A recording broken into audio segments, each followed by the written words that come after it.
In this video, I will show you how to fix Sims 4 error code 123c3e42451b8509f. The first step, I will recommend to close the Sims 4 completely, restart your computer and relaunch the game. The next step is to open EA app or Steam and check for the game updates. Install any available updates and restart the game. The next step, I'll recommend to repair the game files. In EA app, go to library, right click Sims 4 and tap repair.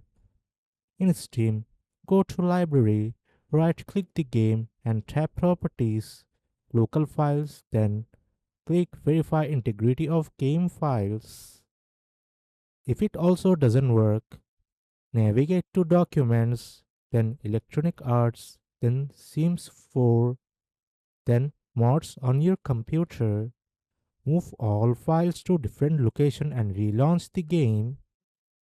If it also doesn't work, go to documents, then electronic arts, then the Sims 4, then cache. Delete all files inside the cache folder and local thumb cache.package.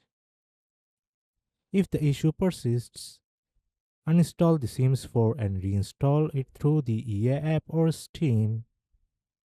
And that's how you fix error code 123 in the Sims 4. If this video helps, like, share and subscribe.